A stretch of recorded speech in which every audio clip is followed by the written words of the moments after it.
Hello, in this video I want to continue the series that I've been doing on Derrida. I've been really enjoying this series so far because I think I've gotten to talk about a lot of different uses and ways that I think Derrida shows up in a lot of argumentation that I don't think people talk about often enough when they were kind of referring to those arguments or really trying to find the roots of understanding them. And so hopefully this series has been helpful so far. If you haven't, you should check out the last couple of videos I did in terms of talking about how I think Derrida and a lot of the stuff that Derrida is writing about can be helpful in terms of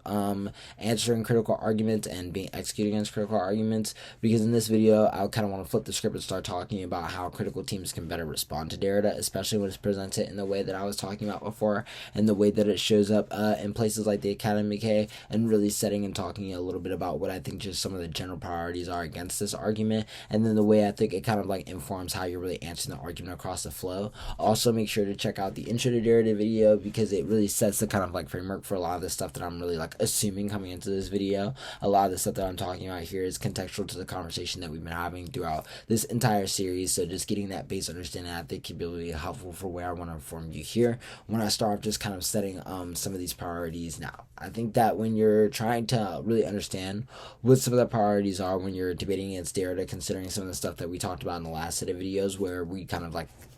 discussed a little bit about why Derrida is so important to really good critiques of the Academy and can be really powerful when used in critiques of the Academy, you really need to frame the way in which you're understanding your AF from the jump, I think, a little bit differently. I think when you start getting into places like your 2AC overview and how you're immediately kind of diving into the criticism, I think that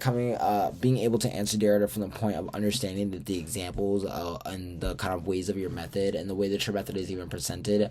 may not be perfect is a good way for you, I think, you just mentally to come into the debate and the way that you want to be framing your mentality, but also how you want to be framing your affirmative. I feel like a lot of times negative teams get away with forcing and creating frameworks in which any way in which they're able to win, while the affirmative might not be perfect in terms of resolving all forms of violence that it kind of brings up per the 1AC, then that kind of means that it doesn't actually move beyond the status quo. And I think that those are a little bit of two different questions, and I think you need to frame that the 1AC could be a jump from the status quo or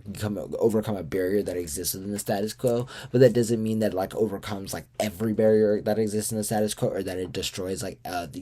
every particular violent structure that exists in the status quo. And I think that means that even if you exist in that framework, you still have wiggle room for things like permutations and the alternative being able to help serve as corrective to the presence of the method of the affirmative, and other, I think, creative ways of really articulating a strategy that gets you closer to link turns when trying to deal with something like this. Because I think that just trying to running down their necks to every kind of way that you presented the affirmative, or the method itself is perfect in every way, I think can be a lot harder to win if they are able to really come with more specific and well prepared indites of the types of examples that you're most comfortable reading, or the ones that are just generally cited in the affirmative. And so I think it's much better to understand the 1AC as kind of a frame of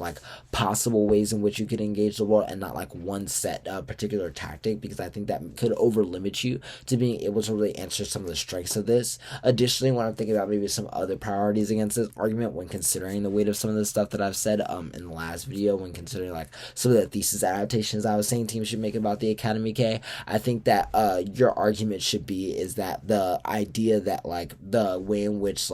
X marginalized community, etc., is studied by the Academy is different than the way that other social institutions that are politically important or socially important study those same communities is kind of a false division, and it is kind of one more area in which this happens. And I think that it really, if you really kind of want to push some of the similar uniqueness questions that you would push against this type of argument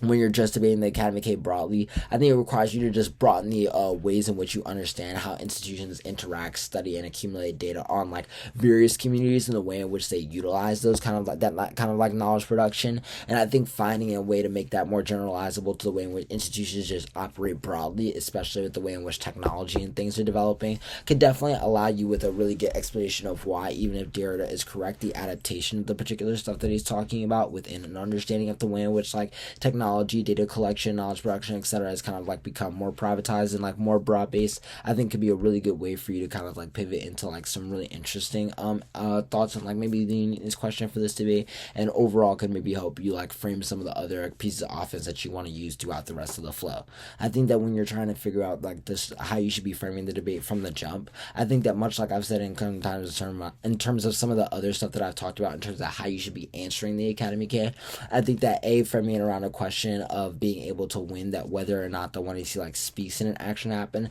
but like just the 1AC is a way in which like speak about how we take up tactics and the particular usefulness as a debate as a like unique space to talk about tactics can be really helpful in you like winning that benefits to the way in which you kind of are frame debate away from this question of like whether or not we will win like the existence of imperfections in the 1AC. I think that maybe you could just conceive from the jump that obviously that we can go through a process of deconstruction, but like that doesn't actually set maybe like a value system for how we decide whether or not something is sufficient or not in order to be voted for. And the idea that there could be an imperfection brought in any process doesn't mean that like we should automatically vote neg every debate, etc. And I think when that it's just a question of whether or not the types of the way in which the negative is able to deconstruct the affirmative limit the possibilities of the affirmative from being able to overcome the barrier that it's isolated in the status quo. And I think being able to move the debate to kind of like a much more like normative, not normative, but something that feels I think a lot more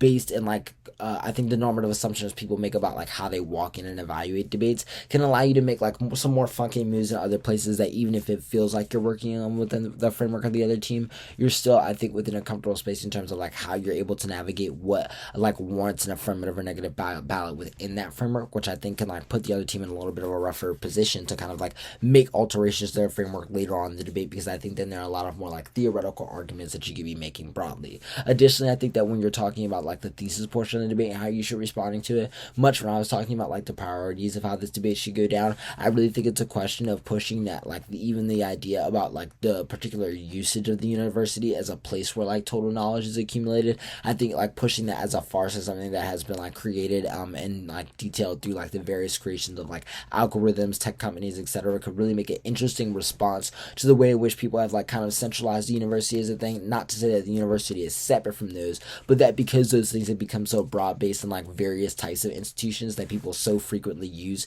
even in their own homes, etc., and the way in which those technologies have become so comfortable in like the very presence of people in a variety of scenarios, I think can allow you to make like a lot bigger pushing and uniqueness stuff than the way I think people generally think about it in terms of just explaining that the academy is just another institution that is violent. I think you really need to get to the process against like a Derrida